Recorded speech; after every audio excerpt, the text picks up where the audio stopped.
Good morning. Good morning. I'm Johanna Derlega, publisher of The Hill. Welcome to this morning's briefing, America's Opioid Epidemic, Strategies for Prevention. I'd like to thank our sponsor, the Pharmaceutical Care Management Association, for making it possible. This fall, The Hill has hosted a series of events focused on the opioid crisis and the nation's response. This morning, we are continuing the conversation by examining strategies that could prove effective in preventing it from growing even further. The President's Opioid Commission put out its final report last week, and in it contained 56 recommendations for how we tackle an epidemic that is claiming thousands of American lives. In light of that report, we will examine the multi-pronged approach public health officials have adopted and to ask what more can be done. On the program today, we will hear from lawmakers, health officials, medical experts, and patient advocates about steps that need to be taken immediately to address this crisis. Before we get started, just a few notes of housekeeping. In addition to those of you here today, we are also live streaming on thehill.com. We ask that you keep your phones on silent, but we encourage you to join the conversation on social media. You can follow us on Twitter @TheHillEvents, and you can comment using the hashtag Strategies for Prevention.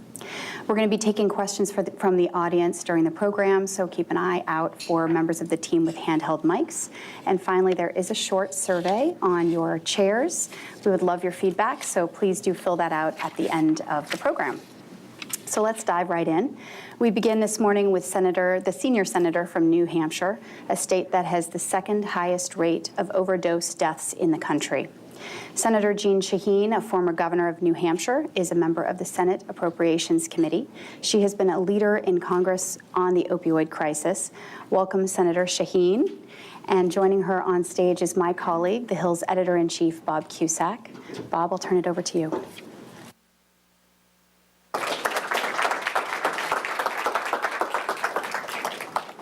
Thank you, Senator, for joining us this morning. Thanks, Johanna. Just want to start with news of the day. The big political event today is a big governor's race. There's one in New Jersey, but the one that people are focusing on is Virginia. Are you confident that Ralph Northam's going to win? Well, I'm never confident until the votes are totaled. Yeah, and it's a very close race. So everybody who's from Virginia, I hope if you haven't voted, vote again. You know, we'll see. I've been watching the ads, and I have to say, it's been an ugly campaign. I've been disappointed in the negative ads and going after Ralph Northam on things that are intentionally designed to scare people. Okay, so President Trump, he stopped short of declaring the opioid epidemic a national emergency, instead a public health emergency. What does that mean? How does that impact New Hampshire? And do you think that he went about it the right way? Well, I wish he had declared it a national emergency. The recommendations from the commission that he appointed were to declare a national emergency and to have the Secretary of Health and Human Services declare a public health emergency. And I think that would have been important in further mobilizing people to address the epidemic. You know, in New Hampshire, we have the second highest rate of overdose deaths in the country. We have the highest rate of deaths from fentanyl in the country. It's devastated families, communities, whole communities are affected. Everyone knows someone who has died because of an overdose. And so we have to appreciate the impact this is having and put all the resources that we can to bear to address this. You mentioned the commission report. What is your view? It's very comprehensive, a lot of recommendations, and where do you see it going from now, both from the administration standpoint and Congress? Well, I hope we will take up those recommendations. I hope the administration will put in place the variety of recommendations that they made, and I support what the commission did. I think it's important. I think the more attention we can get to this problem, the better. I wish they had recommended more resources to back up some of the things in the report, but it's an important start, and we need to continue to follow those recommendations and to get more resources. And I think that's one of the things that Congress is focused on. You mentioned resources, and that's a big issue with this. You remember the Appropriations Committee. There was a lot of talk of opioid money being in the health care, replacing Obamacare, but of course that did not pass. So what is the funding situation? How much is needed? How much is this going to be on the agenda the rest of this year and going into next? Well, last December, we passed the 21st Century Cures Act, which provided $500 million in 2017 and $500 million in 2018 to address the opioid epidemic. I really disagreed with the formula that the Obama administration came up with, and unfortunately, the Trump administration has continued that in the way that money gets distributed. When Congress passed the dollars, they urged that they go to those states that were most affected, and basically it's gone on a formula that benefits the most populous states, so that New Hampshire, which is affected tremendously, West Virginia, Maine, some of the other smaller states get a very small percentage of the dollars. So you're saying that the congressional intent, the administration and the prior administration was not following the congressional intent of that legislation? I think they have sent the money out mostly based on population with the formula has a very small percentage that goes to the rate of overdose deaths, the real impact that states are feeling, yes. There has been some frustration on both sides of the aisle with the administration and how it's handled this epidemic. How do you think this administration has done? Some people, as you know, the president constantly said we have a big announcement. We were waiting for the big announcement. And we finally got the big announcement. We had this commission report, but how would you grade them? How do you think they're doing? Well, when Donald Trump campaigned in New Hampshire, both during the presidential primary and during the general election, he talked about the impact of the epidemic in the state. It's very apparent, as I said. And he said that he was going to address that. And unfortunately, he hasn't moved fast enough or far enough, I believe, to really make the kind of impact that we need on this kind of national health emergency. And that's what it is. You know, we're losing about 64,000 people a year from this epidemic. And if we were losing that many people in some other public health emergency, we would have addressed that by now. But I think it speaks to the way that many people still think about this, and that is as a moral failing. You know, if you're misusing substances, then there must be something wrong with you, and not appreciating the addictive nature of opioids and what that's done to make this such a widespread problem. What are the solutions? I know you've authored legislation and co-sponsored other bills. What needs to get done, and what is the time window of when this epidemic will really get on, where policymakers can get on top of it? Well, the good news in New Hampshire is that if we're continuing on course, we're going to see the death rate drop about 6%. So while that's not a huge number, that's positive. And is that this year compared to last? That's this year compared to last year. And that speaks to efforts in communities and the support that has been provided. The number one most important change that Congress has made to address this epidemic has been passing the Affordable Care Act and requiring treatment for substance use disorders and for mental health issues. In New Hampshire, that's what's provided treatment for people, the expansion of Medicaid. And if that goes away, then not only will treatment go away, but the pipeline for people who are working in this field also goes away. So it's had a huge impact. Now, we've also provided funding for prevention, for recovery, because like any other chronic illness, substance use disorders continue. There's not a one treatment and then you're done. You have to continue to provide support for recovery, community supports, and so we've got a lot we need to continue to do. What can providers do? We're going to have the FDA commissioner out in a little bit, and he's basically put the pharmaceutical industry on notice. How can providers work more collaboratively, and what's their role in dealing with this epidemic? Well, unfortunately, providers didn't realize that opioids were so addictive. when they were first presented by Purdue Pharma and some of the other big pharmaceutical companies, they were presented as a non-addictive pain medication. This was going to solve all our problems with pain. And of course, it's not turned out to be that way. And so I think the pharmaceutical companies have a responsibility both to help with addressing this challenge and to making sure that providers understand that these medications are addictive and they should only be used where appropriate. The responsibility is also on our medical schools, though.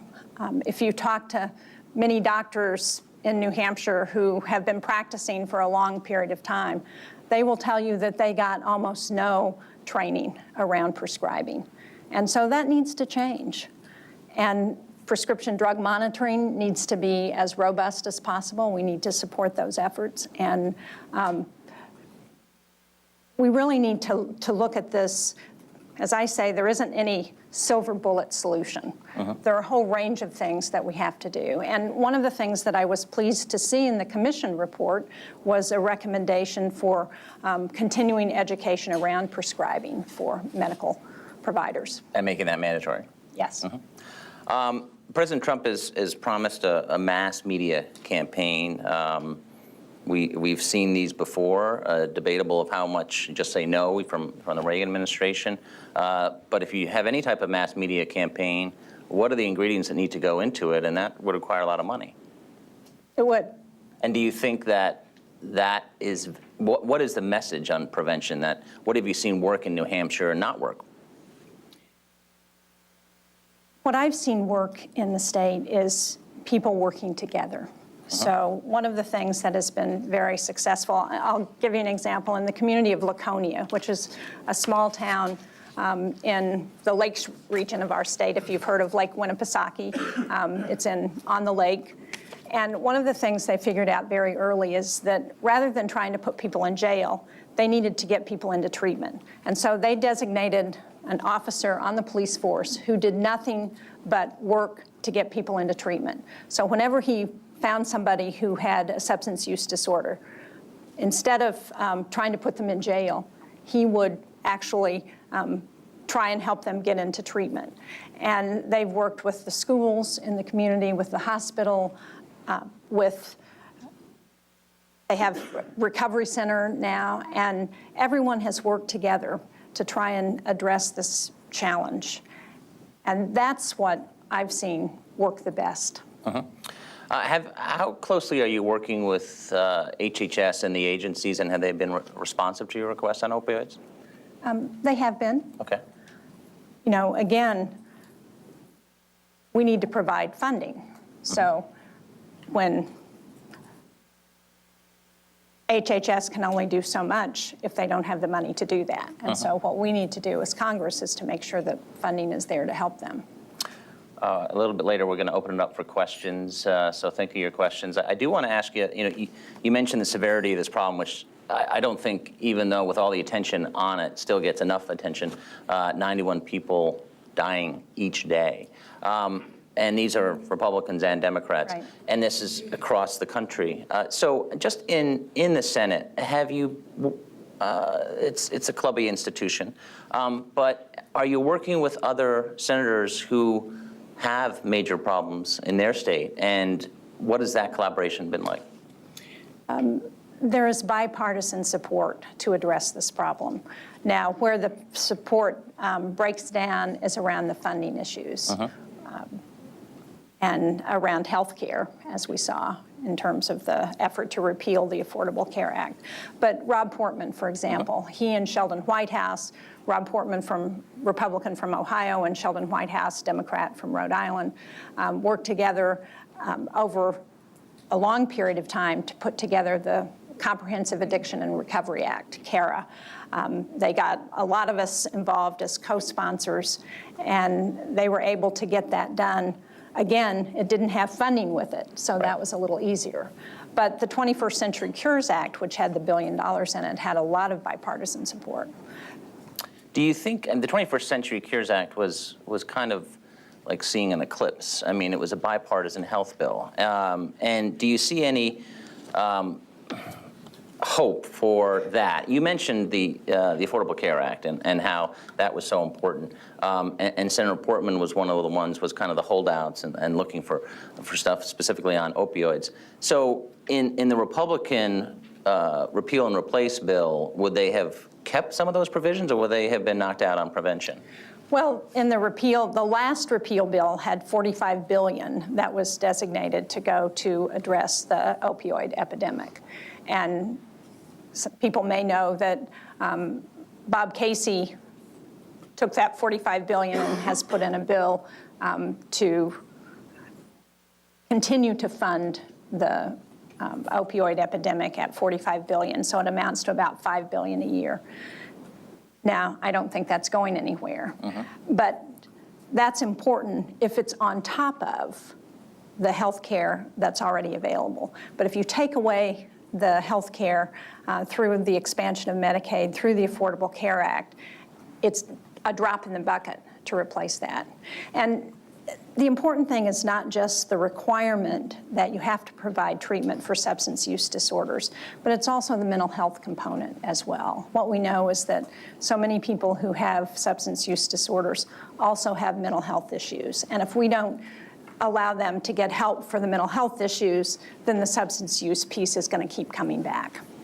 What has been the human toll? I was in Manchester in the fall of 2015, and really a lot of publications in Washington were not writing about it. And I realized that wow, this is such a major problem. So that was 2 years ago, and now it seems there's been a lot more attention on it. But what is the human toll that you've seen at the ground level with effect on families and the state resources? Well, I'll give you two examples.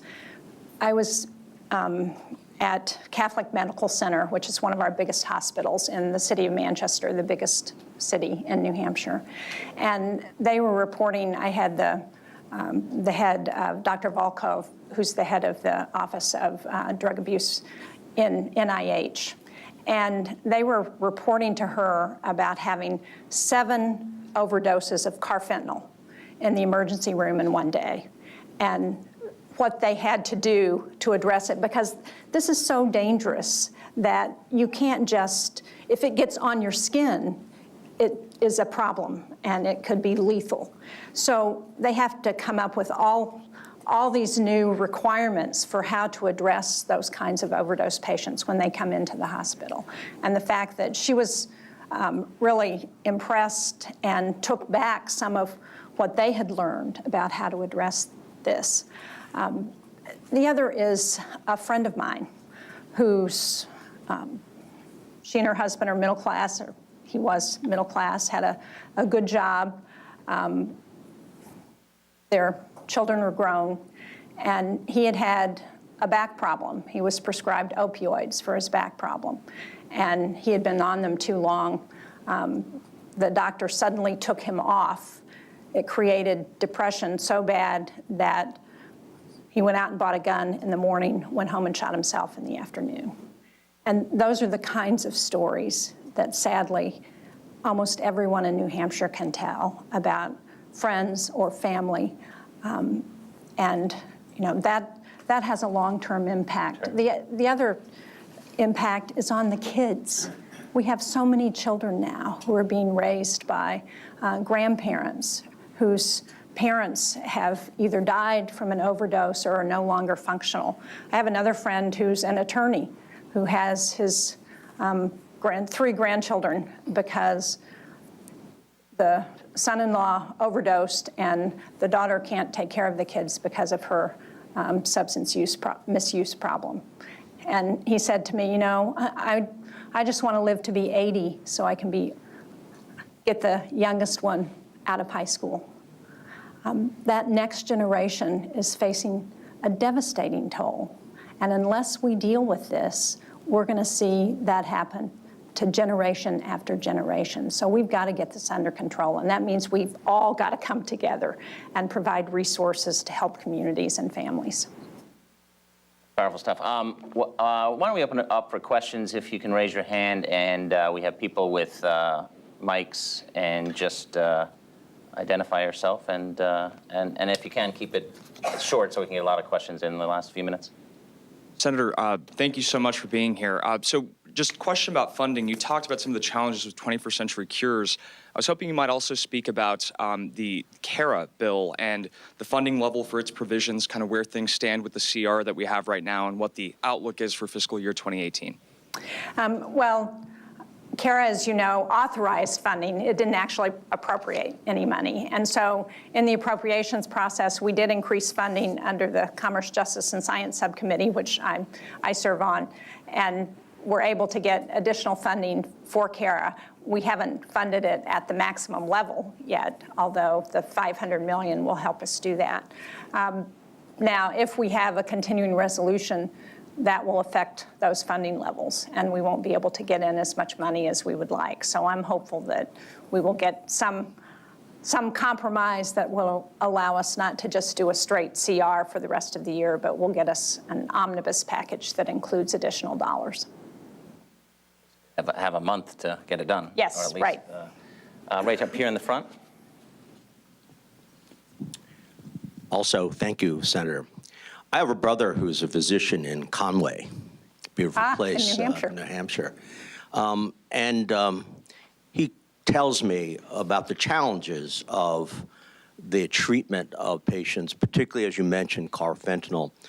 And it's probably underestimated in terms of the cost, in terms of medical care. So a patient comes in, respiratory arrest takes a long time in order to try to recover. It actually takes a lot of resources from the rest of the community. How are you looking at this? And I guess really the question is, there are some who say it's only a problem in New Hampshire, in Ohio, West Virginia, New England, other. But how do you look at it sort of as as a problem across the country? Well, it is a problem across the whole country. Some places are having more challenges than others, and as you point out, in New England, northern New England, in our rural communities, we have a huge problem. You know, I was down at the border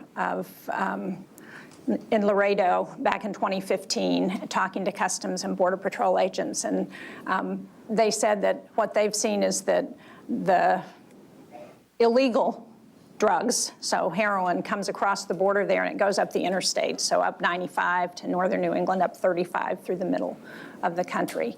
And so that's one of the ways that it gets spread. But no, make no mistake, this is a national challenge. And even though we see it worse in small states because we know everybody, if you look at places like California and New York and Pennsylvania, it's a huge problem there as well.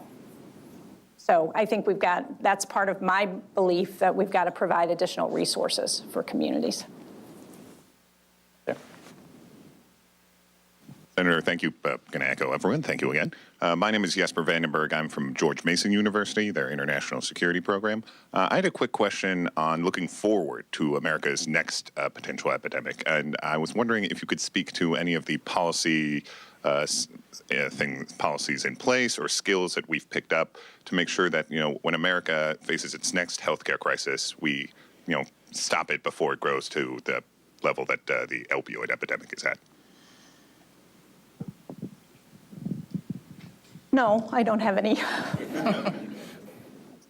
As I said, one of the things that I think is most effectively addressing the opioid epidemic that I do think applies to future crises is recognizing that this is not a siloed problem, that you can't say this is just a medical problem or this is just a law enforcement problem, or this is just an education problem, recognizing that it all overlaps, and we've got to treat it that way. The best way to deal with this opioid epidemic is through prevention, through making sure that prescribing changes, the way we view pain medication or opioids is different, to make sure that we address the problem for kids in school at a young age so that they understand there are other options, making sure that people have health care and mental health care, so when they have a problem, they can go and get help. And I think that applies to whatever emergency we might have. And for one more.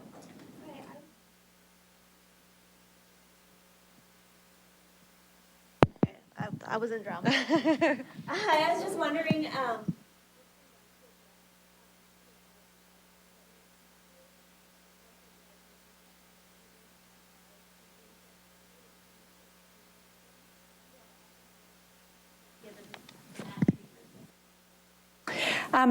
Well, I can't tell you what's happening across the country. I can tell you what's happening in New Hampshire. We have a federal prison in the state, and we now have a we have a treatment program in that federal prison for people with substance use disorders. We have a number of county jails that have been very effective in providing treatment programs for people and in getting them signed up, recognizing when they're going to get out of jail and making sure they're signed up for expanded Medicaid so they don't lose the treatment when they get out of jail. And that's one of the huge problems. I had a doctor write me about a patient that she had been treating who came to see her who had gotten, he had been getting health care and he got arrested and was in jail. He was going to get it out of jail, and he came to her as soon as he got out. She couldn't get him into a program fast enough, and he overdosed. And making sure that people know where to get help as soon as they get out is really critical. And as I said, we're having some success with that. It's slow, and we're learning, but it's very important that we do that. And listen, one of the things that I know everybody in this room knows, but it's important to remind people, these costs aren't just to the person who has the substance use disorder and their families. These are costs to the community. The cost of the opioid epidemic in New Hampshire is billions of dollars a year because of lost productivity, because of other challenges with law enforcement and with treatment. So these are costs to all of us, and it's in all of our interests to address this problem in a way that reduces the human toll in the future. That's all the time we have. Please thank Senator Shaheen, and I'll hand it back to Johanna. Thank you so much. Thank you. Let me get my...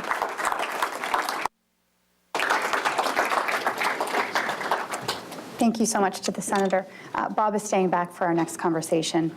When Dr. Scott Gottlieb took charge as Commissioner of the Food and Drug Administration earlier this year, he acknowledged that opioid abuse crisis was his agency's most pressing problem.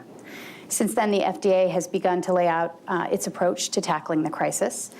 For more on its role in curtailing the epidemic, we are pleased to be joined by FDA Commissioner Dr. Scott Gottlieb. Bob, back over to you. Thank you.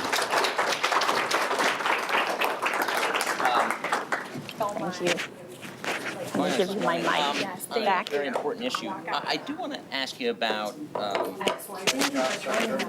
thank you. Yesterday that there's a defense policy bill that being ironed out on Capitol Hill that would reportedly usurp FDA's power on approving drugs and devices. Is that accurate, and do you support that legislation? Well, you're talking about Section 732 of the NDAA, the Defense Reauthorization, and so the language that you're talking about is actually public now. I think it was in the Senate version of the bill, so people can go and take a look at it and draw their own conclusions. I'll tell you that, I'm committed in my role, and I know that the senior career staff, particularly in the Biologics Center, because a lot of the DoD products are reviewed in the Biologics Center, are fully committed to trying to make sure we have an efficient process for the development of products destined for the warfighter.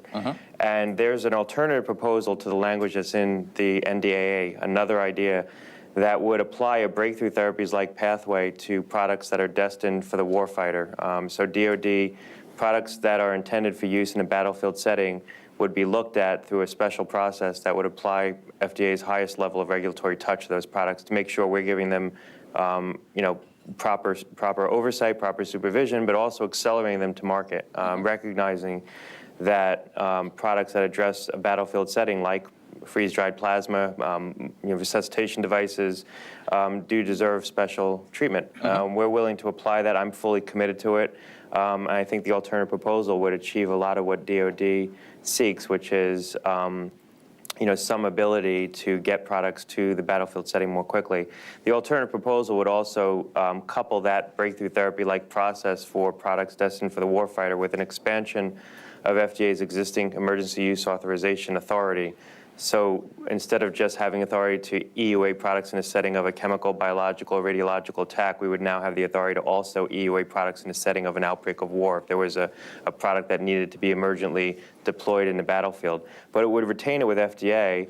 We think that's important because we think we provide a level of oversight that helps ensure the safety of products, helps follow up to make sure that if there are adverse events, we're monitoring them, we're collecting that information.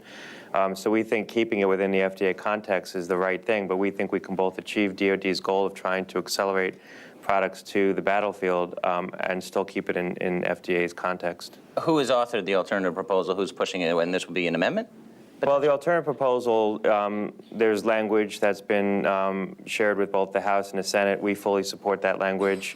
I think some of the authorizing committees that have jurisdiction of FDA support that language. But it's definitely, that language has definitely been shared with the Senate Armed Services Committee and the House Armed Services Committee.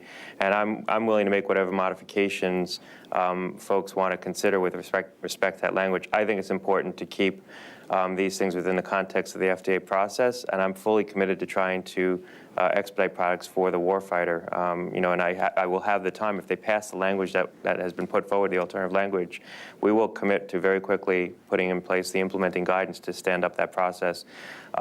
We put out a statement last night speaking to one particular product that has been a particular flashpoint, I think was the impetus for some of the language in 732 related to freeze-dried plasma. And the statement said that we think we could approve that, fully approve it, and validate its safety and effectiveness as early as 2018. I'm pretty sure that if we're able to follow through on that commitment, and we don't often make commitments like that, right, that's going to be a faster approval then DoD would be able to stand up their new process if they get this legislation in place. Would that be, just last question on that, would that be early 2018? It would be at some point in 2018, but I will still commit. I will still challenge anyone to argue that even if this language would have passed and DoD were to stand up the 5-person committee and the review process that they're going to need to stand up behind that, their ability to get that in place and in EUA, freeze-dried plasma is probably going to take longer than I think our ability to get this on the market through our regular approval process, recognizing that we're going to expedite this and recognizing that the DoD has a legitimate concern that FDA historically hasn't looked at the warfighter and products destined for that setting. I think in the right context. And I've been at FDA before, so I have some historical perspective on this. I'm fully committed to making sure that we create a process that will allow DoD products to be looked at in the right context and against the right need and against a battlefield risk-benefit calculus, not a civilian risk-benefit calculus.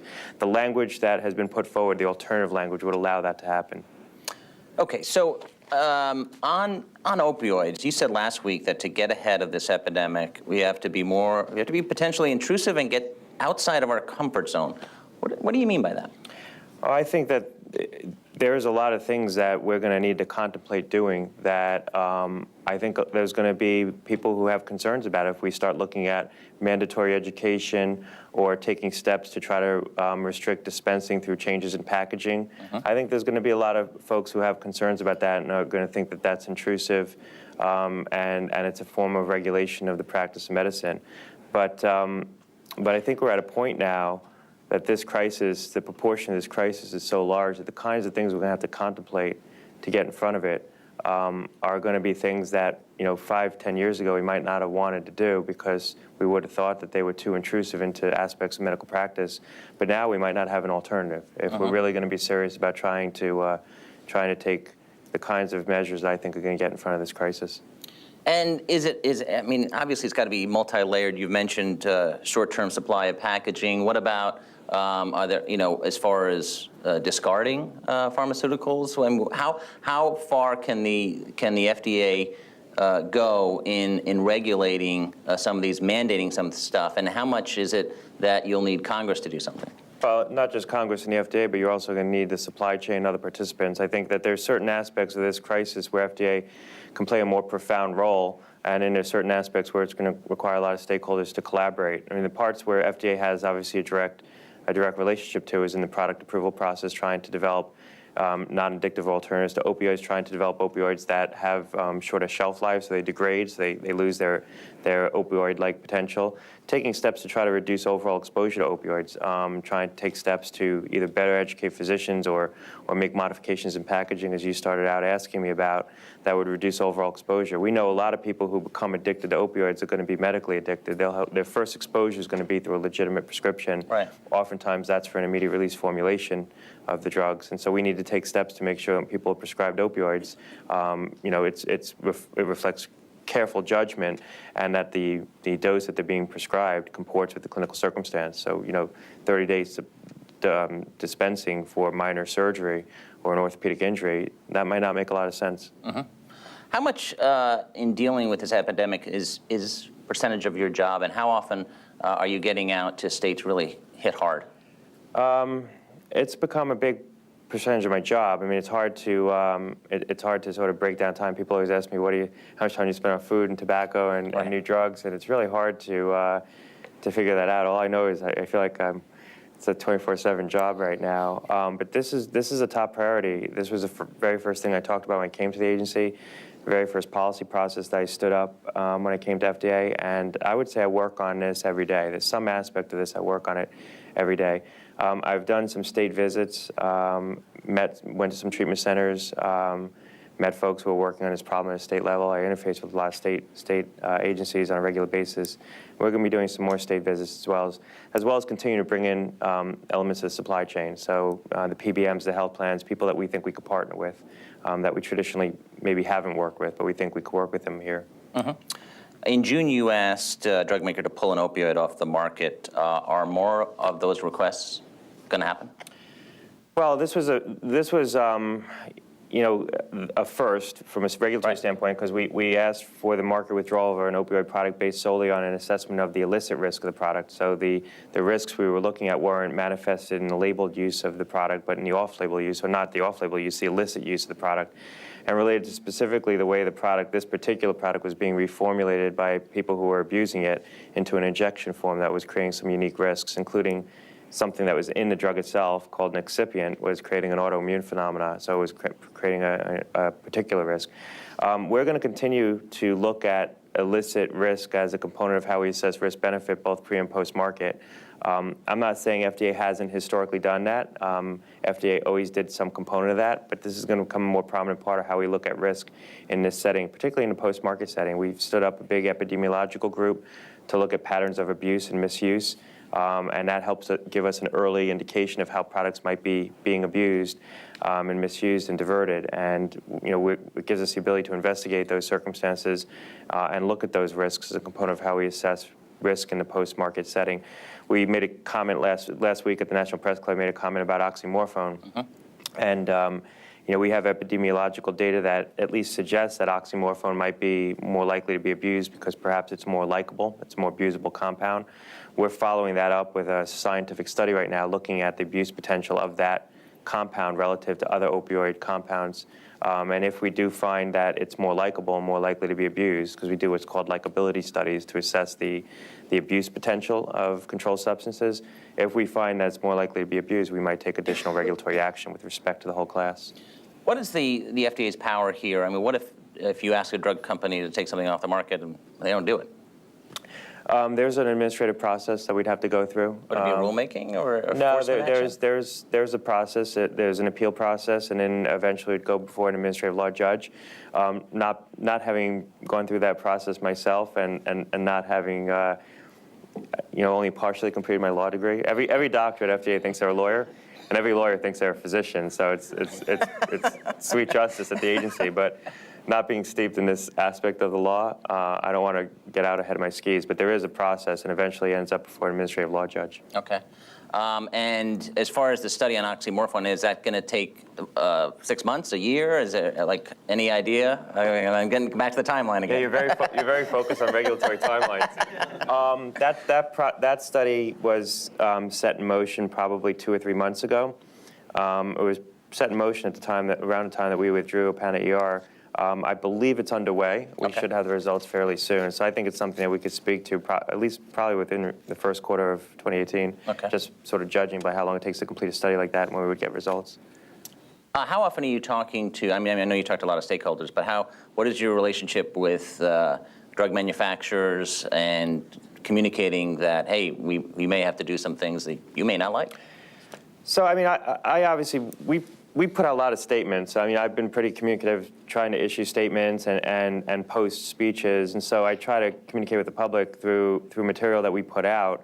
I don't have a lot of direct contact with drug makers, to be perfectly candid. When I speak to the industry, it's usually, at board meetings, maybe for the pharma board meeting, the bio board meeting, or trade association events like that. I don't take a lot of individual meetings with sponsors. There are exceptions. I've had a lot of individual calls with sponsors related to Puerto Rico and the manufacturing issues. I've called all the sponsors, all the major sponsors that have critical drugs in Puerto Rico and have sole source drugs that we'd be worried about, and I've asked them directly about their manufacturing issues down there to get a firsthand assessment from them. So there are exceptions where we'll reach out directly to regulated industry, but generally I try to talk about policy issues in more generalized formats, so I'm communicating with everyone at the same time. There are so many government agencies that are dealing with opioid. How is interagency communication, whether it's DEA or CMS, DOJ? I think it's very good. I mean, and I will say I think it's much better than it was last time I was in the Bush administration. It's not a snub on the Bush administration or anything, but it's just things have evolved, and I think there's much more collaboration. I think at that time, we had collaboration with DEA and DOJ and other agencies, CMS, but I think right now the level of collaboration is very tight. We work very closely with DEA. I just met with my counterpart there last week. I've talked to him a number of times. I've met with the head of CBP a number of times already about things we're doing to try to beef up our resources in the international mail facilities as it relates to the import of illicit substances. I work closely with CMS. I know SEMA very well. I talk to her regularly. So there's a lot of collaboration. I mean, this gets back to the very first question you asked me about, which was DOD. I think we're at a point right now where FDA has a much better platform than it's ever had for collaborating with other agencies. And I would look forward to extending that same platform to DOD. What about prevention and labeling? And you mentioned that there may be some things you look back 5-10 years ago from now that needed to get done but are going to make people uncomfortable. Regulations take a long time to finalize. So how, if you're going to mandate certain things, is that the best avenue, or is it better for Congress to step in and mandate something? Well, it doesn't have to take a long time. I mean, we've gotten guidance documents out in a matter of months and regulations done in well under a year. If it's a priority, we'll get it done quickly. We pushed a couple of things out very quickly since I've been at FDA, and this is a priority. So if we settle on a policy route, we can get something done quickly. Remember, if Congress does legislate, and I welcome Congress's involvement here. I mean, I think Congress has been a good partner, and our authorizing committees have been a good partner on this issue. But even if Congress legislates and mandates something, if something's in statute, you still have to write implementing regulations, and then those implementing regulations need guidance oftentimes. So the process isn't any quicker. I mean, if there are things that we can do with our current authorities, we can get them done quickly. I think the challenge is that there's places where we might want to act that our current authorities aren't clear. And so, getting more clarity from Congress could be helpful in certain regards. And those are the places that, we've had discussions, and I'm very eager to work with Congress. What specific areas would it be a little fuzzy? Yeah, I mean, we've talked about issues around aspects of our seizure authority to seize products in the IMF, illicit substances.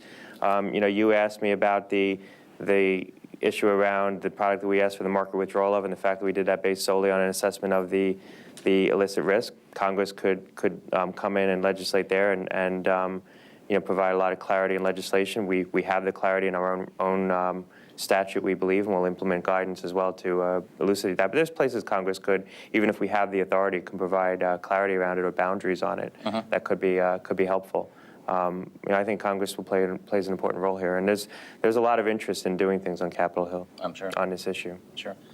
We will open it up for questions, so please raise your hand, and then we'll go here in the front and just identify yourself. Hold on one sec for a mic. Oh, we'll go. Okay, yeah, we'll go to him first, and then we'll come to you.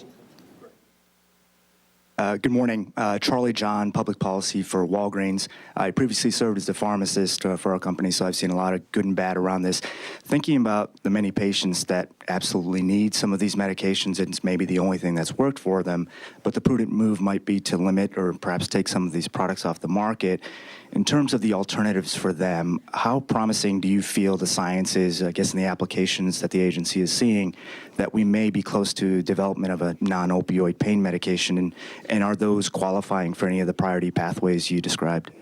Well, I mean, we have non-opioid pain medications. I mean, even NSAIDs is a non-opioid pain medication. There's others on the market. Some of the pain medications treat neurological pain, don't treat, things like orthopedic pain. I think the question is probably how close are we to a non-addictive alternative to opioids that acts at the mu receptor but doesn't have the same addictive potential, acts through the G-coupled protein receptor, and I don't want to get...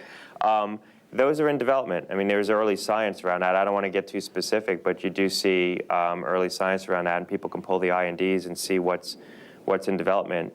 There's no question that a product that addresses pain that has a non-addictive potential to be an alternative to opioids could qualify for certainly fast track, and many products have qualified for fast track, but even breakthrough therapy status.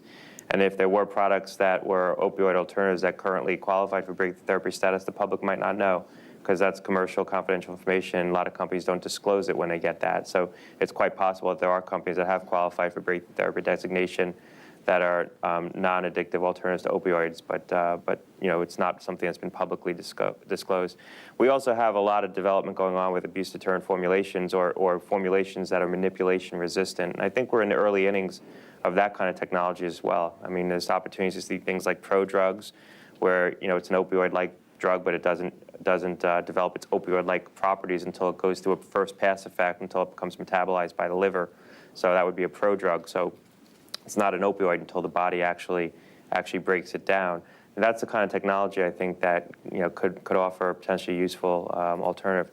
We also have to keep in mind, the opioids are systemic therapy for pain that's sometimes localized, and so there's many settings where an innovative device could be a useful alternative to taking systemic therapy. And so we need to look at systemic alternatives in the context of what are the device opportunities as well. Question up here. Thank you. Good morning, Commissioner Gottlieb, and thank you for being here. First of all, just a comment up front. I'm Lieutenant General retired John Morgan, U.S. Army, former land component commander for the North Atlantic Treaty Organization and NATO. So my thanks to you for the work that you're doing at FDA to help speed products to the warfighter and folks that are young men and women in uniform that find themselves out in the combat zone. That's great work.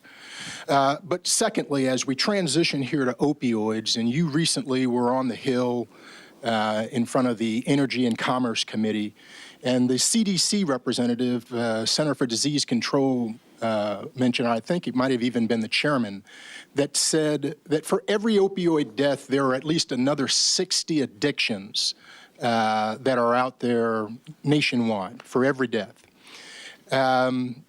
Military has been sort of out front in terms of collaboration, interoperability, and information sharing tools and techniques.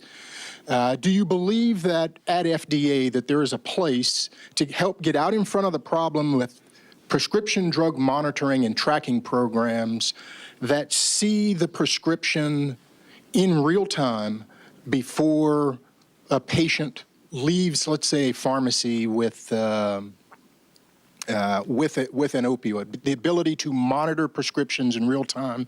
Do you believe that there's technology, and is there a place at FDA to take on these kind of emerging capabilities? Well, if the technology existed, or it exists, if that kind of technology was put into practice in a uniform way nationally, it would certainly make our jobs easier, because we would have a platform to collect information from, adverse event information in particular, and use patterns that would inform our regulatory decisions.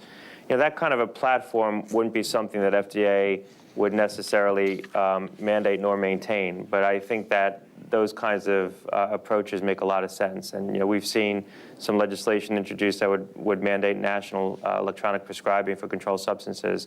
I think that's a very interesting proposal that we ought to take a very serious look at, because you start to think about the interplay between national electronic prescribing and the PDMP programs, and you could have a system that provides much more oversight of inappropriate dispensing or people who might go doctor shopping for the purpose of trying to collect prescriptions and divert them into illicit uses. And so those kinds of approaches, I think, could make a lot of sense. But those are the kinds of things that when you talk about, makes some people feel uncomfortable too. So when I talk about getting outside our comfort zone, these are the kinds of things I think we're going to need to contemplate. States have done this, and I think New York's probably the furthest along in fully implementing electronic prescribing for controlled substances. But these things have worked at a state level.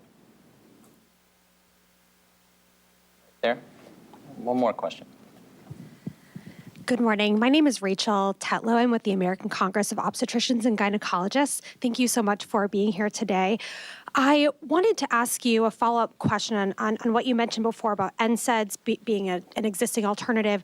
When we look at access to medications for pregnant women, a lot of the NSAIDs that are out there currently are known teratogens for pregnant women. And so when we're looking for alternatives to opioids, I am hoping that you can speak to FDA's focus on populations that are typically underrepresented in research for drug trials and other things to try to make sure that there are alternatives out there for these populations.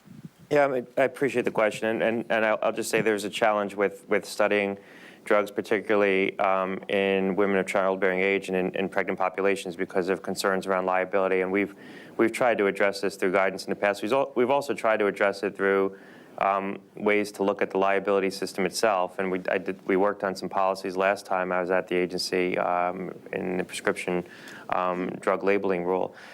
Just taking a sort of step back about NSAIDs generally, because since you asked a question about NSAIDs, I'll just make a close on a thought about that.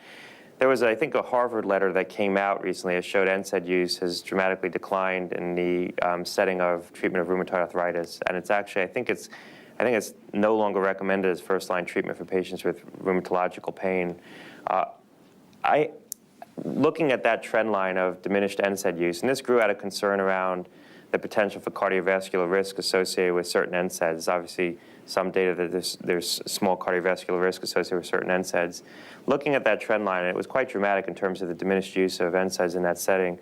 I have to believe that some of those patients who are no longer being prescribed NSAIDs were getting immediate release formulations of opioids instead in certain settings. And understanding that exposure to opioids correlates with some level of addiction, I have to also believe that a certain, maybe small percentage, but some proportion of those patients went on to develop some kind of addiction to the opioids. I mean, I think it's intuitive. Obviously, I don't have any evidence.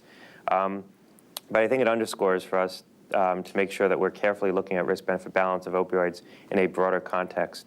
There are probably situations where even if you assumed the cardiovascular risk associated with the NSAIDs, the NSAID would still have been a better alternative for certain patients than an immediate release formulation of an opioid drug. And so I think just in the medical context, thinking about these things, risk-benefit balance across the continuum of the potential alternatives is exceedingly important. And this is sort of a reminder of that in my view. That's all the time we have. Please thank the Commissioner for joining us this morning, and I'll hand it back to Johanna. Hey, thanks a lot.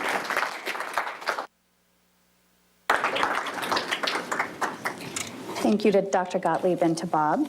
I'd now like to introduce for brief remarks Mark Merritt, President and CEO of the Pharmaceutical Care Management Association. Mark.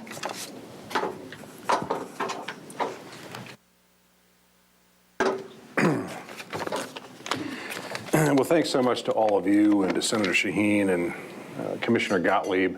This is an issue that we all care about. It's actually an issue in healthcare that unites people as opposed to divides people. And there's a lot of opportunity here. And our industry, who's sponsoring this event, the PBM industry, cares deeply about this issue. And just to let you know real quickly what PBMs do, PBMs are hired by the large healthcare purchasers, health plans, unions, employers, government programs, Medicare Part D, to make sure the benefits are managed properly, efficiently, and also we reduce costs. We negotiate with drug companies, drug stores to bring costs down as much as possible. And this is an issue that we've been intensely focused on, not just PCMA, but our member companies are also doing many things on their own to address this issue. And while most of the discussion is around clinical things, which are very important and longer term, we have some solutions that our industry can implement right now in real time, and in fact are already doing in the marketplace. And we also have some policy suggestions that would move this along. One of them works with what Commissioner Gottlieb was saying about e-prescribing. But currently, I mean, what we want to do is get real solutions. We endorse the CDC guidelines, as nearly everybody does, but we have a 4-point plan, and I'll go through it real quickly. First, 7-day supply limitations for acute conditions. This is really key. I mean, the key with addiction is, from our point of view, prevent the drugs from getting into the wrong hands in the first place. With any addiction, if you can do that, you've gone a long way, not toward solving the problem, but toward keeping people from getting the medications that they shouldn't need and so forth. And that in and of itself could save lives, and that's something that can be done quickly. Second, we can use claims data. We have billions of claims to identify the 3 core groups of people who are involved in opioid abuse. At-risk patients, outlier prescribers who either don't know what's going on or have bizarre prescribing patterns of prescribing too much of these drugs to too many people or the wrong people. And then finally, the outlier pharmacies where people pick up these medications, so the so-called pill mills. There aren't many of them. Vast majority of pharmacies are great pharmacies. Vast majority of prescribers are great prescribers. But you can solve a huge amount of the problem just by getting out of your network those prescribers that do have problems, those pharmacies that are a problem. Third thing that we can do is require e-prescribing for controlled substances. Commissioner Gottlieb alluded to this, and there is a bill right now in Congress, the Every Prescription Conveyed Securely Act, bipartisan bill by Catherine Clark in Massachusetts and Mark Wayne Mullen in Oklahoma, that would do this. The beauty of e-prescribing and the way that it solves the problem is pretty simple. The challenge with opioid abuse is largely that a person gets a script, in old days, gets a written script, and then goes around to different pharmacies and gets it filled, or gets a number, tries to fill them at a number of different pharmacies. If we can identify the at-risk patients, which we can, let the prescriber know that, hey, here's a person who has tried to fill the same kinds of scripts at multiple pharmacies, multiple docs, or has other warning signs, and we can let the prescriber know that. And then you mix that with the prescriber electronically prescribing this to the drugstore and to a particular drugstore, so there's no written script anywhere. Then we know, the prescriber knows, and the pharmacy knows exactly who's getting what script and why. They're not just being handed a piece of paper that they didn't know what they got from anywhere. They know they're getting a legitimate script from a legitimate provider to a legitimate pharmacy. And that in itself could solve a lot of the problems, not just with people who have addictions, but also with diversion and other fraudulent behavior, because often part of the problem is that people do get these drugs illicitly and then resell them, as you know, in the black market. And finally, it would be helpful to require at-risk patients to get their medications, not all their medications, but just opioids, filled at the same pharmacy, at a single pharmacy as opposed to multiple pharmacies. Pharmacy, I hate the term, but that's what policymakers call it. But basically, it's requiring people who are at risk to go to a specific pharmacy and only that pharmacy to get those particular drugs filled. Again, to prevent pharmacy shopping and the other dangers that come with this. So just to close, there are common sense solutions. We come at it from a different perspective because although we have a lot of clinical capabilities, most of the clinical answers here are things that can be done through other groups. What we can offer is real-world help, real-time help, identifying where the problems are and nipping those problems at the bud. Thank you very much for coming. We're really proud to be sponsoring this today. Really happy that everybody's come out here. I'd like to thank all the panelists who are about to speak too. It's very interesting. So thank you very much.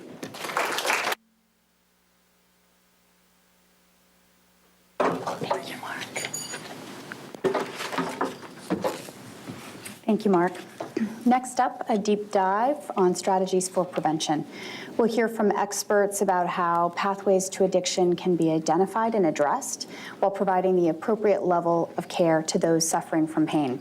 Please welcome on stage Robert Morrison, Executive Director and Director of Legislative Affairs with the National Association of State Alcohol and Drug Abuse Directors, Jessica Holsey-Nickel, President and CEO of the Addiction Policy Forum, Martin McCary, Professor of Surgery and Director of the Johns Hopkins Center for Opioid Research and Education, and Kristen Veasley, Co-founder and Director of the Chronic Pain Research Alliance. The Hill's healthcare reporter Rachel Rubine will be leading this conversation. Rachel, over to you.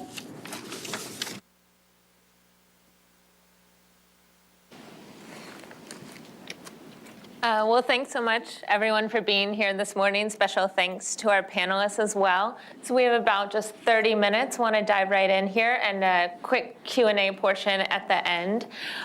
So Dr. McCary, I'm wondering from you, when you were a resident about 15 years ago, I've seen in news articles that you were told to prescribe, up to 30 to 90 painkillers for just, I guess, any surgery. Do you mind talking a little bit about if you think doctors are still doing that, and also what sort of change in your mind since then? Yeah, looking back, it's amazing to think that as a resident at Georgetown Hospital, actually, there were attending physicians that would yell at us if we didn't prescribe 100 opioid pills for every patient at the time of discharge. And I don't know if you know much about residency, but it's trench warfare, and you just try to not get yelled at, and you just try to do what's going to have the least consequences for you. So we would prescribe liberally. We were told they were not addictive. We were told people are in pain unnecessarily, which, that is an issue. But we flooded America with opioid pills laying around. People get depressed after surgery, and they get into those pills. Years later, sometimes, kids get into them. Looking back, it's amazing to see that this is not a naturally occurring virus in society. This is a public health crisis that is entirely manufactured. And to answer your question about is this something that's still going on today, our research team at Johns Hopkins has graphed the average number of opioid pills that a surgeon prescribes after a routine index procedure, C-section, laparoscopic gallbladder, hernia, the most common procedures out there. And what we see in the graph is the distribution of the Wild West. Some docs are still doing 30, 60, 90. Our experts at Johns Hopkins, we just convened this week, show that for a lot of procedures, it's 10, 20, maybe 30 for some of the orthopedic procedures. So yes, it's still the Wild West. And actually, with the way we cut the data, and no one's done this before, we have the names of the high prescribers, and we're trying to engage with those doctors, doc to doc, to tell them, hey, look, this is the rest of the country, this is you. You can do better on best practices. So that's all at solvethecrisis.org. Mm-hmm. And where are sort of medical schools in training and teaching on this? About 4 light years behind where they need to be. On almost every subject, by the way, not just opioid prescribing, but it's an old actuarial education. And I took 4 years of Latin because I was told it was going to help me with medical school. Well, there's only one medical term that's in Latin that's been helpful. And so we spend our time on things that don't matter. And Chris, want to turn to you. You've someone who lived with chronic pain. So can you tell us just sort of the challenges in trying to get treatment for it, and sort of where you see the state of non-opioid alternative treatments for pain? Sure. And I appreciate the Hill including pain in part of the discussion today, and also for focusing on prevention, because a lot of times we're waiting till the problem occurs and then trying to treat it rather than talk about prevention options. I think one thing that a lot of people don't understand is why, how has the lack of pain research or pain management contributed to the opioid crisis, and why our opioids continue to be prescribed for chronic pain. And we've had a crisis in this country for decades of chronic pain that has essentially been ignored. The federal investment in pain research is less than $5 per person. We know very little about pain mechanisms and safe, effective treatment for chronic pain. The former FDA commissioner mentioned in a New England Journal report that we're lacking evidence to assess benefit and risk and safety of virtually most pain medications and other types of treatments that are out there. So what ends up happening is that, like myself, we go to clinicians who are very well-meaning. I have a primary care provider who is amazing, but there's really no clinical data for him to assess, to say what is going to work for me, at what cost, at what risk. And so you end up kind of in this paradigm where you're rolling the dice and just experimenting with a lot of different therapies. And unfortunately, it takes many weeks, to sometimes months, even years, to find a treatment or a combination of treatments that are effective to manage pain. And so what we really need are, is an increased investment in pain research, that we can understand the underlying mechanisms and subgroups of people with chronic pain, and that we have an evidence base that can inform our clinicians as to, if I walk in the office versus Marty walking in the office, what is going to work for me versus him, depending on what type of pain I have and what other contributing factors I might have, like mood disorders, sleep problems, things like that. So there is, Dr. Collins had mentioned a partnership, public-private partnership with the FDA and the pharmaceutical industry to cut in half the time that it's going to take to develop new non-addictive therapies for chronic pain, and that's currently unfunded but in the works, and so that's definitely one thing that would very much help to advance both our understanding of pain and to bring new non-addictive treatments to the market. Mm-hmm. Dr. McCary, do you want to jump in on that just from the provider perspective and trying to treat chronic pain? So there's two, I think, separate overprescribing issues. One is the management of chronic pain. When you have physician burnout rates at 40%, and I can tell you, doctors are getting crushed out there in office-based medicine. I don't know how anyone does it, to be honest with you. I mean, my first day of med school, I saw 15 minutes per patient. I thought, gosh, people do this for a living? That's when I knew I wanted to be a surgeon. And after surgery, it's a different ballpark, because that's when people get their first exposure. And now we know that 1 in 15 patients that gets that script after surgery is a long-term user. And so that's the spigot that we need to turn off. Now, we need treatment, and I'm glad there's talk of money going towards the back end, but the root cause is that doctors have flooded the market with one opioid prescription for every adult in America each year for the last couple of years. That is the root cause of the problem. And a lot of the times, either the patients don't need it, they need far less, or they can use these non-opioid alternatives like tramadol, NSAIDs, and other things.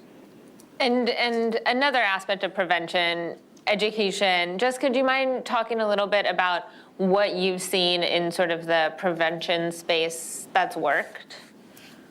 We know in the prevention field that addiction begins in adolescence. About 90% of those that have a substance use disorder today began in their adolescent years, between 12 and 17 or 18.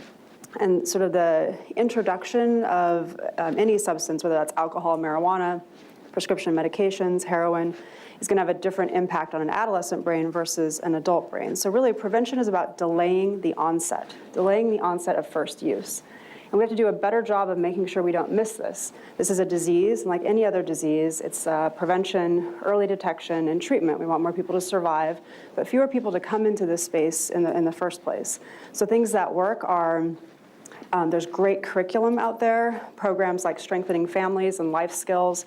Communities don't have to invent education campaigns and curriculum for schools from scratch, because we have really well-documented programs and research that are great. We also have early intervention programs that when you can tackle this disease right when it begins. Right now, we know that this is a disease that begins in adolescence, but we treat it in adulthood, waiting for this illness to become more severe until we treat it, which means that there's more damage done and sort of more harm that comes from that illness. So I think the prevention components that are adolescent-based, that are on parents, caregivers, figuring out those that are at higher risk, and then also those early intervention programs. There's one program I love in New York called Project Success, which is a student assistance program. So it's like the employee assistance program, but in schools, to make sure that when you identify a 16-year-old that is developing a substance use disorder, is having risky use and behaviors, that you address that now in coordination with treatment providers. So we know a lot of science. We know about risk and protection, about how to protect kids, protect adults, and what the risks are, but we really need to focus on implementing those proven strategies and starting earlier than we are currently. And Rob, do you want to jump in just from state alcohol and drug abuse directors, any sort of prevention techniques that you've heard from them that have been effective? Sure thing, and thanks to the Hill for the event, and thanks for focusing on the front end work that we know is so important. Working from what Jessica talked about, and a core part of our prevention work in the states is working with community anti-drug coalitions.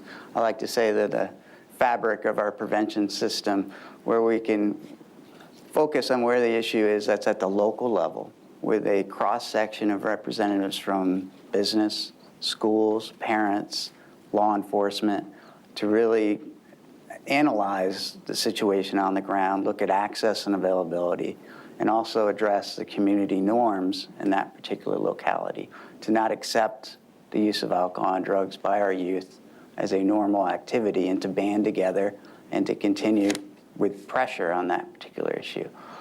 We know particular federal programs that support this.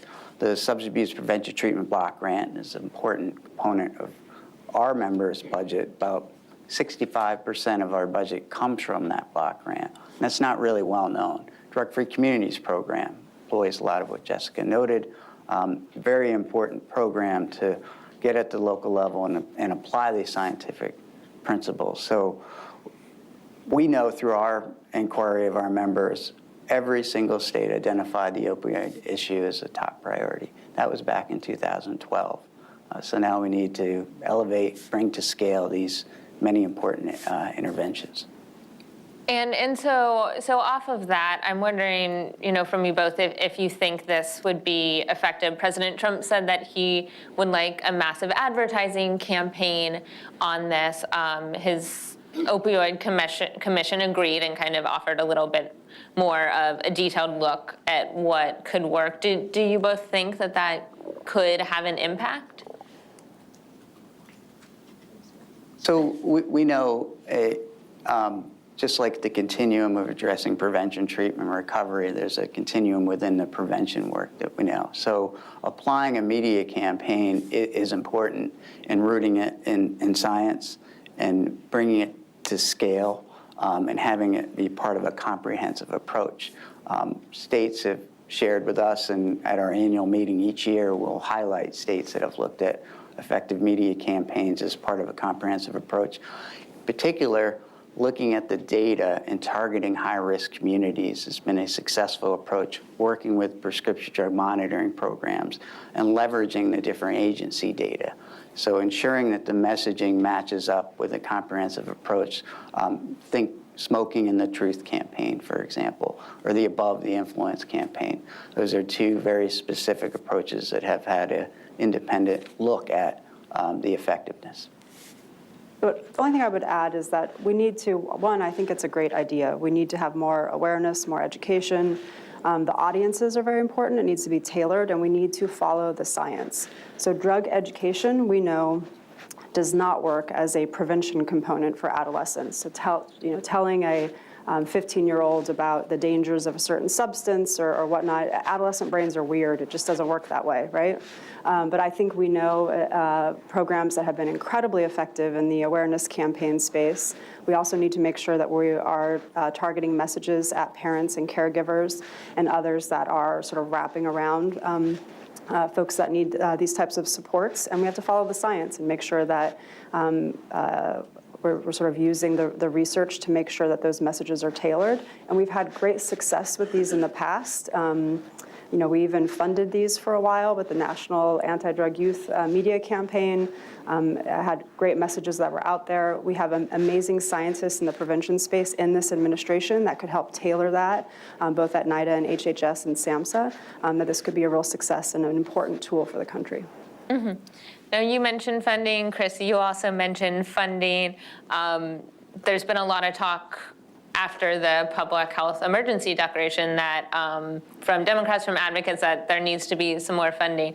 So I guess, Chris, I'm wondering first from you, what kind of funding do you think there needs to be to support research? Well, it's hard to kind of put a number on, we don't know. You could spend, $100 million, or you could find something transformative and a $2 million grant. I mean, but obviously, the fact that we have been underfunding pain research for so many decades, that we know very little, again, about the underlying causes and mechanisms of pain, and we really need to not only develop new treatments, but then an evidence base that's going to say what works for each individual or subgroup of patients with pain, because we know that across the board, everybody isn't going to respond favorably to one particular medication or therapy. I don't know that I can put an actual number on it, but it needs to be a lot more than what it is right now. So, there are efforts at the NIH and again with the FDA and others to really ramp up funding, and there's a lot of programs and strategies, initiatives that have been put in place, a federal pain research strategy, a national pain strategy, but again, as you said, many of these programs are just authorizing plans and there is no funding attached to it. As an example, something like, 100 million Americans in the United States have chronic pain. The same number suffer from cancer, diabetes, and heart disease combined. The NIH right now invests 95% less in pain research as it does on those conditions.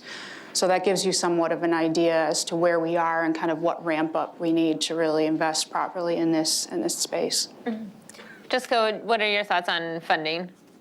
So I think it's our priority to make sure that the mechanisms that we've established and Congress has been committed to are maintained and plussed up. Last year Congress passed the Comprehensive Addiction and Recovery Act. We also passed 21st Century Cures with the $500 million for treatment and recovery. This is in addition to the block grant, which is an important sort of foundation for funding that states and communities need, prevention programs. It's the constellation of these combined together, and we need to make sure we're not robbing one program to feed another. But more resources are needed, both on the research and development. The administration laid out a plan for a public-private partnership in NIH, really sort of diving into an opioid initiative with more research, new medicines, better technology. And our patients, Addiction Policy Forum, we represent 4 million families impacted by substance use disorder. We have people we love, we're in recovery, we've lost folks to this illness, and we need to make sure that we're investing in research for better treatment, as well as making sure access to treatment is available nationwide. The 21st Century Cures bill had $1 billion over 2 years to states. Rob, do you mind talking a little bit about that? Has any of that gone towards prevention? It has. We're taking a deeper dive in the applications. So far, we've looked at around 40, and we'll go deeper into which category. We know all states are allocating resources to prevention. And you brought up funding. We know now we're facing about a $55 million cut in the Center for Substance Abuse Prevention, which is in the Substance Abuse Mental Health Services Administration, to a program designed to help address prescription drug use prevention. That's called Partnerships for Success Grant. So on the get-go, we're looking at challenges in this FY18 environment. We also know for the Substance Abuse Prevention Treatment Block Grant, as Jessica said, 20% of that grant goes to primary prevention. And we looked at it over the last 15 years, and through the lack of growth and not covering inflationary costs, we would need $500 million, $500 million. We need a cures investment just to keep the block grant at 06 purchasing power levels.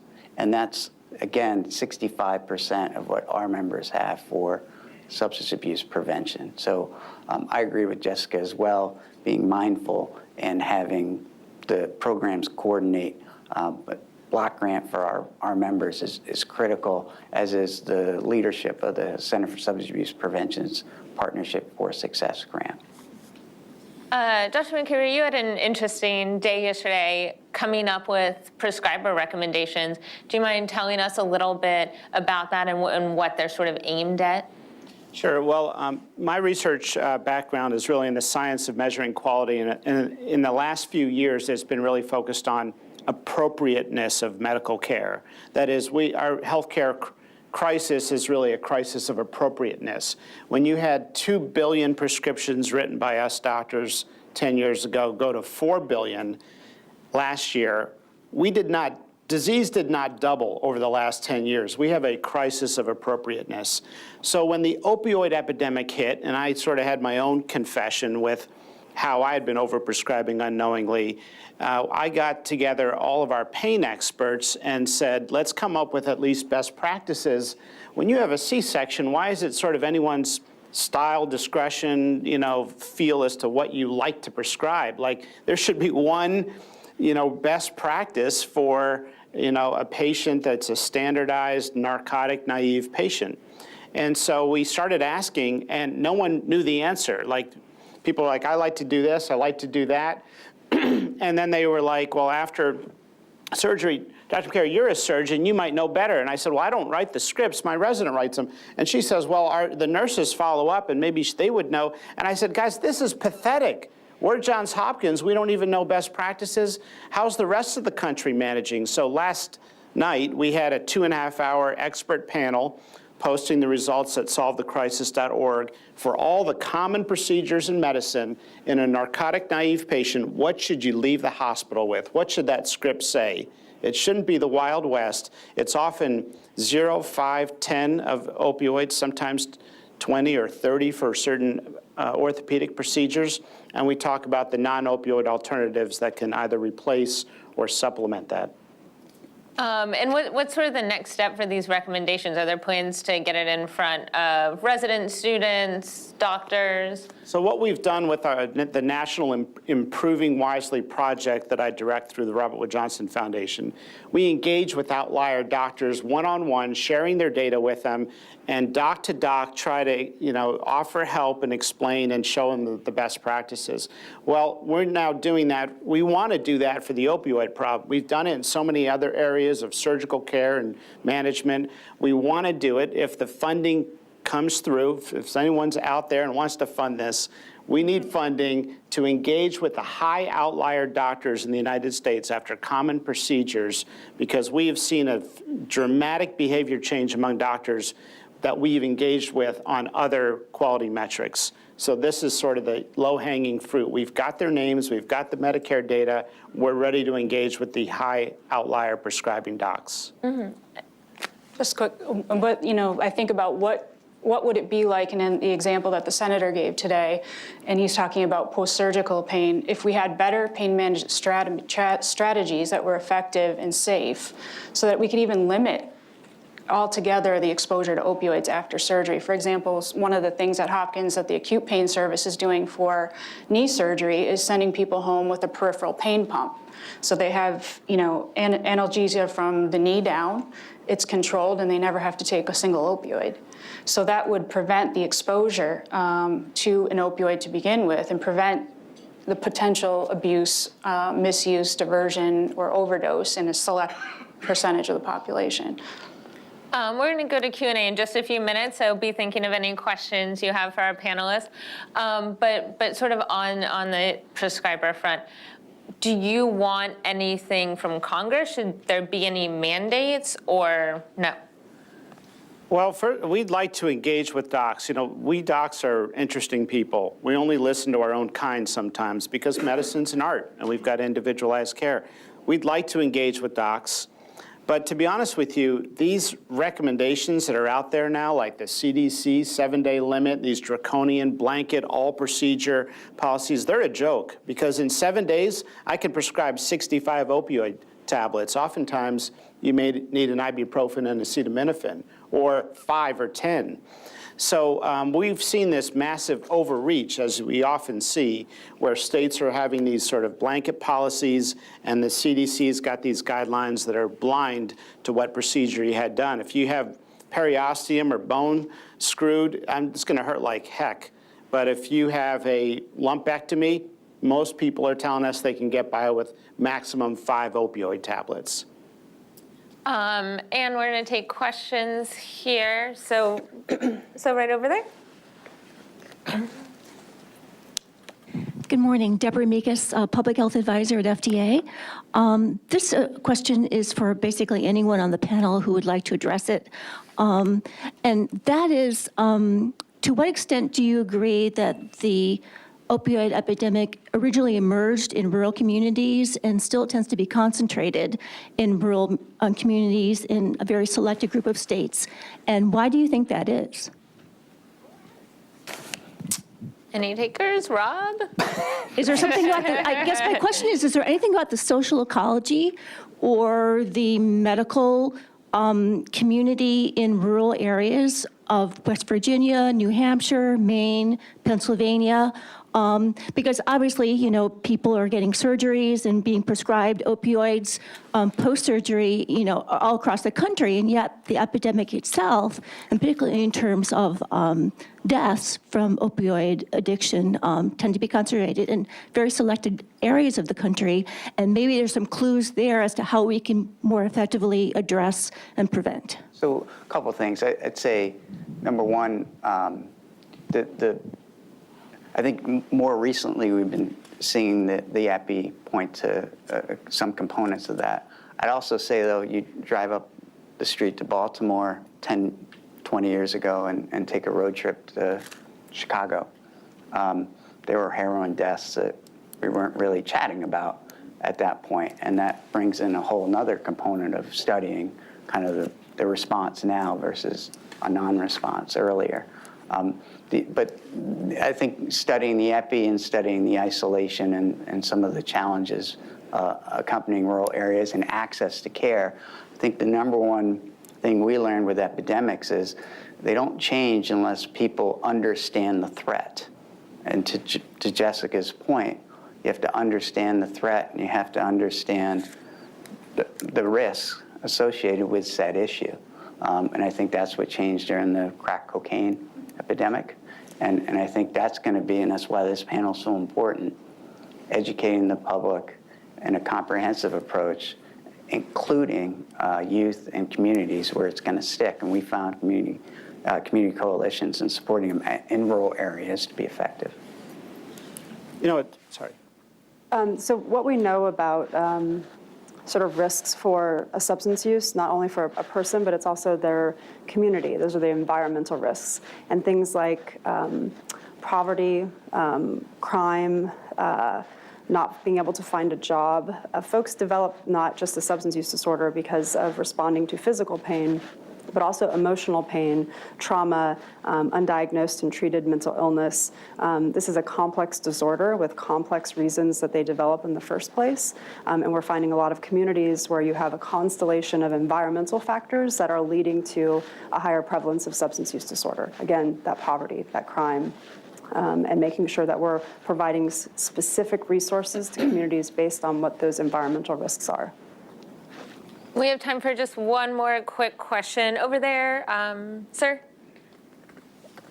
Thank you. I'm Mike Miller. I'm a reformed orthopedist. I've been doing policy work for a long time. But I think it's great what you've done on the consensus around acute prescribing for procedures and hospitalizations. But those aren't really evidence-based best practices. So I assume you're going to be following up, looking at ways to actually determine and develop for guidelines or algorithms around what kind of patient, what kind of prescribing is useful, because not every orthopedic patient for the same procedure needs the same amount of pain relief. Because it's great to help alleviate the acute pain, because not only does it prevent addiction or dependence, but it can help prevent acute pain from becoming chronic pain, which is really where the problem starts. The third thing I want to add, my question really is about how to educate physicians and medical students and patients around the concept that this acute opioid prescribing is for dulling the pain, not completely eliminating it. I think it's a big misconception I've found around patients in the past is they think this pain pill is going to make my pain completely go away. And I try and tell them that the pain completely goes away means you stop breathing and you're dead.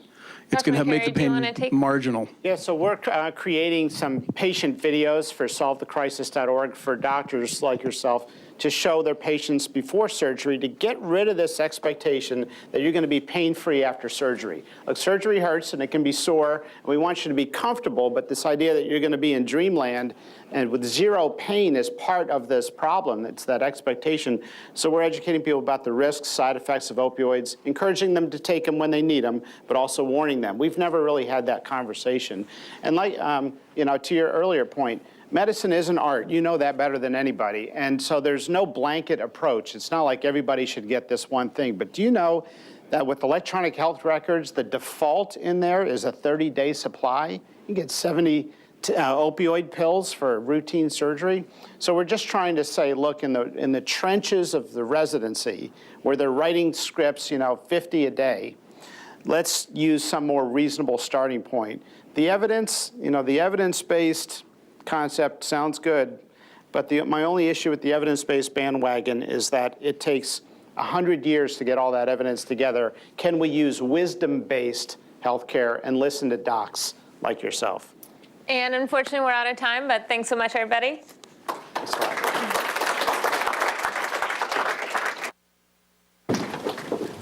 Thank you so much to our panelists and to Rachel. That brings us to the end of our program. On behalf of the Hill and the Pharmaceutical Care Management Association, I'd like to thank all of you who joined us today and watched the live stream. If you've missed any portion of the program, it will be on thehill.com later today. Have a great rest of your day. Thanks.